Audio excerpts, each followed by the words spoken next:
Nirmala convent దగ్గరికి వచ్చేసింది. ఇంకా 2 డేస్లో 16th రిలీజ్.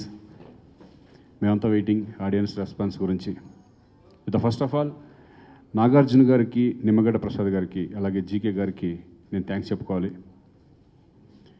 అనుకోకుండా నిర్మలా కాన్వెంట్ ఆఫర్ రావడం అసలు మేము ఎక్స్పెక్ట్ చేయలేదు, అది అందరికీ తెలిసింది.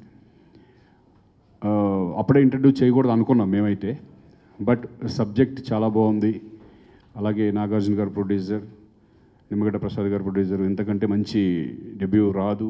ఇంకొకటి ఒక గుర్తుండిపోతుంది, నిర్మలా కాన్వెంట్ అనే సినిమాలో నేను చేశాను అనేది రోషన్ కూడా గుర్తుంటుంది.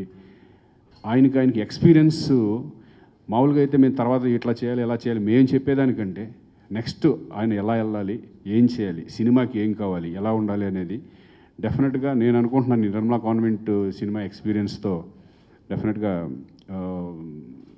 తనకు తనే ఇక ఇంప్రూవ్ అవుతానికి ఛాన్సెస్ ఎక్కువ ఉంటుంది. సో మంచి ఎక్స్పీరియన్స్ నిర్మలా కాన్వెంట్ అతనికి. ఆ రోజు కనుక రాంగ్ నిర్ణయం తీసుకుని ఉంటే కనుక ఈరోజు నిర్మలా కాన్వెంట్లో ఉండేవాడు కాదు, వేరే వాళ్ళు ఎవరు ఉండేవాళ్ళు. So I'm very happy. దేవుడు భగవంతుడు మా కరెక్ట్ టైంలో డిసిషన్ కరెక్ట్ చేసుకునేలాగా చేశాడు. నేను షూటింగ్స్కి జనరల్గా ఒక్కసారి వెళ్ళాను, 2 సార్లు వెళ్ళాను. నేను ఫస్ట్ రోజే వెళ్ళాను ఎలా చేస్తున్నారు ఏంటి అని. టెన్షన్ పడలేదు, చాలా కూల్గా చేసుకుంటూ వెళ్తాం. తర్వాత నాకు కాన్ఫిడెన్స్ వచ్చింది, ఓకే తనే చేసుకొని మనం వెళ్ళి టెన్షన్ పెట్టద్దు ఇంకా ఎక్కువ అని. అలాగే ఇంట్లో కూడా తను ఎప్పుడు షూటింగ్స్కి రాలేదు, మిస్సెస్ షూటింగ్కి వెళ్ళా అసలు అది ఎప్పుడు కూడా. ఓన్లీ రోషన్కే వదిలేసాం, నువ్వే వెళ్ళు, నువ్వే డిసైడ్ అవ్వు, నువ్వే చేసుకో, నువ్వే అందరితో మాట్లాడుకో. ఎందుకంటే అది అలవాటు అయిందంటే కనుక అతని కాళ్ళ మీద అతనే నిలబడతాడు అనే ఉద్దేశంతో మేము ఎక్కువ దాని గురించి పట్టించుకోలేదు. బట్ ఎప్పటికప్పుడు మానిటర్ చేసుకుంటూ వస్తున్నాం జీకే గారితో ఎలా చేస్తున్నారు ఏంటి అని.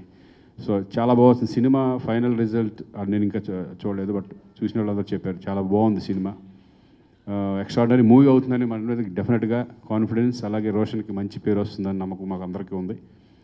మేము కూడా ఈగర్లీ వెయిటింగ్ ఎప్పుడు రిలీజ్ అవుతుంది సినిమా, అదే 16వ తారీఖున. సో మీ అందరి సపోర్టు, మీ అందరి బ్లెస్సింగ్స్, అలాగే ఆడియన్స్ బ్లెస్సింగ్, అభిమానుల బ్లెస్సింగ్స్ అంతా రోషన్కి ఉండాలని. ఎందుకంటే నేను రోషన్కి ఎప్పుడు ఒకటే చెప్తూ ఉంటాను, మేమంతా కష్టపడి వచ్చిన వాళ్ళం, మా వెనకాల ఎవరో బ్యాక్గ్రౌండ్ లేదు.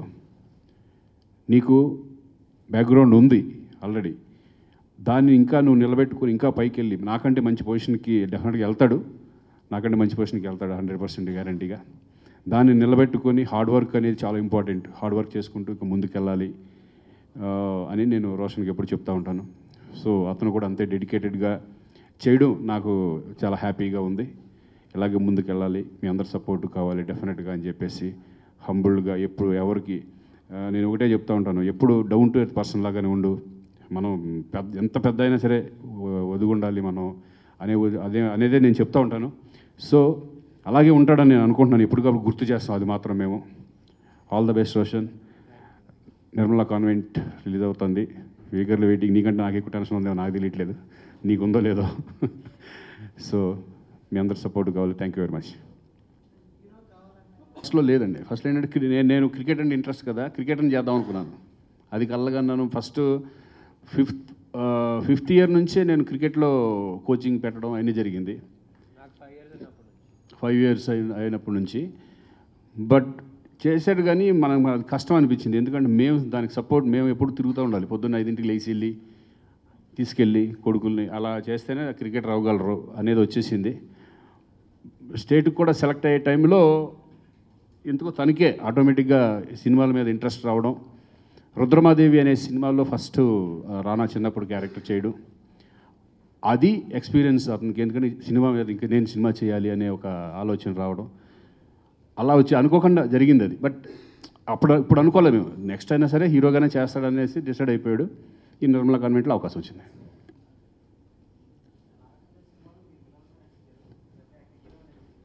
జనరేషన్ గ్యాప్, నాకు సపోర్ట్ ఎవరు లేరు, మరి నేనేం చేస్తాను. మా ఫాదర్ కూడా హీరో ఉంటే డైరెక్ట్గా నేను కూడా హీరోగా ఎంటర్ అయ్యేవాడిని. నాగార్జున గారు ఇంకొక హ్యాపీ ఏంటంటే ఆయన త్రూఅవుట్ సెకండ్ హాఫ్లో ఆయన ఉండటం కూడా రోషన్కి కొంచెం సపోర్టింగ్ బాగున్నట్టు అనిపించింది. ఎందుకంటే సపోర్ట్ ఉండి వెనకాల నుండి అన్నీ చెప్తూ ఇలా చేయాలి అలా చేయాలని చెప్తూ. సో ఫస్ట్ రోజు చిన్న ఇదైనా సరే తర్వాత నుంచి రోషన్ కూడా అలవాటు అయిపోవడం ఐఎమ్ వెరీ హ్యాపీ. నాగార్జున గారితో మేము విలన్గా నటించాం, ఈయన హీరోగా నటించాడు. So very happy. అప్పుడు నాకు ఎక్స్పీరియన్స్ లేదు, నాకు ఇప్పటికీ భయం. మీకు ఇప్పుడు తెలియదు, మీ అందరూ తెలియదండి, అందరికీ తెలుసు. మొన్న ఎవరో అడిగారు మీ నాన్న నీకు అంటే మమ్మల్ని చూసి నేర్చుకున్నావు నువ్వు. But so I very happy అండి, ఎందుకంటే మాట్లాడడం అనేది కూడా ఒక కళ.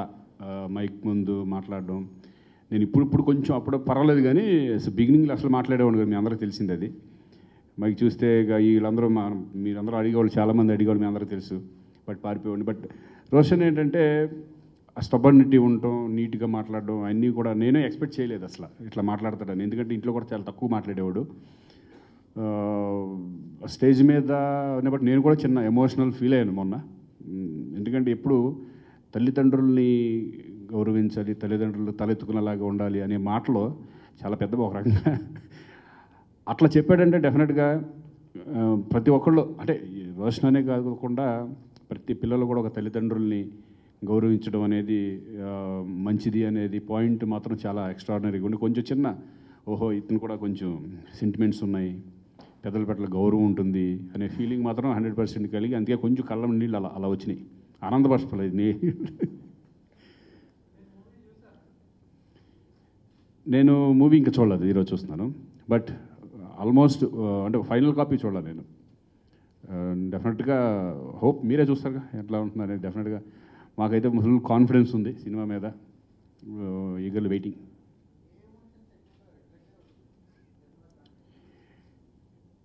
ఇది అంటే love story, pure love story కాబట్టి సెంటిమెంట్ సీన్స్ కూడా చాలా బాగా చేశాడు. ఎందుకంటే ఒక డెబ్యూ చేసే అతను సెంటిమెంట్ సీన్ చేయలేక చాలా కష్టం. ఇప్పుడు తను బాగా సెంటిమెంట్ చేస్తుంది, నాకు కాన్ఫిడెన్స్ సెంటిమెంట్ చేయడం. బట్ రోషన్ సెంటిమెంట్ సీన్స్ అలా చేస్తాడని మాత్రం నేను ఎక్స్పెక్ట్ చేయలేదు. చాలా కష్టం సెంటిమెంట్ సీన్స్ ఫస్టే చేయాలంటే కనుక. చాలా ఇన్వాల్వ్ అయ్యి చాలా ఫీల్తో చేసిన సీన్స్ నాకు ఎక్స్ట్రాడినరీగా అనిపించినాయి కొన్ని సీన్స్.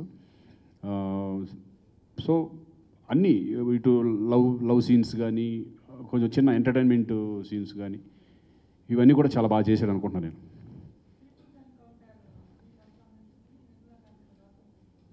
పీపుల్స్ ఎన్కో డెఫినెట్గా అప్పుడు నాకు ఏమీ తెలియదని అనుకుంటున్నాను నేను. ఎందుకంటే రోషనే బాగా చేశాడు. To be frank, first film లాగా లేదు. ఫస్ట్ థింగ్ మాకు అప్పుడు పీపుల్స్ ఎన్కౌంటర్ చేసేటప్పుడు ఏంటంటే అంతా కొత్తగా ఉండేది, ఏంటో తెలిసేది కాదు. ఎందుకంటే వాతావరణం కూడా కొత్తే కదా మాకు. అప్పుడు సినీ ఫీల్డ్లో మేము పెరగలేదు. ఇప్పుడు రోషన్కి అడ్వాంటేజ్ ఏంటంటే ఇప్పుడు అతనికి ఉన్న ఇన్ని సంవత్సరాలు ఫిలిం బ్యాక్డ్రాప్లోనే ఉన్నాడు. ఫిలిం అంటే ఏంటో తెలుసు, మాతో పాటు ఫంక్షన్స్కి వస్తూ ఉంటాడు, మాతో పాటు అప్పుడప్పుడు షూటింగ్స్కి వస్తూ ఉంటాడు. ఫిలిం అంటే తెలుసు కాబట్టి అంత ఇదిగా చేయగలిగాడేమో. అదే కనుక కొత్తగా అసలు ఏమీ పరిచయం లేకుండా రావాలన్నా కూడా కొంచెం భయం ఉండేది. సో డెఫినెట్గా రోషనే బాగా చేశాడు.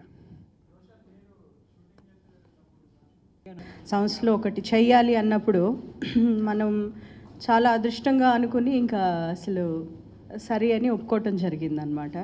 ఇంకా అంటే తను ఇష్టం లేకుండా ఏమీ చేయలేము కాబట్టి తన్ని కనుక్కున్నాక తను ఓకే చేస్తాను అని చెప్పేటప్పటికి ముందుకి ఇలా ఇంతవరకు వచ్చింది.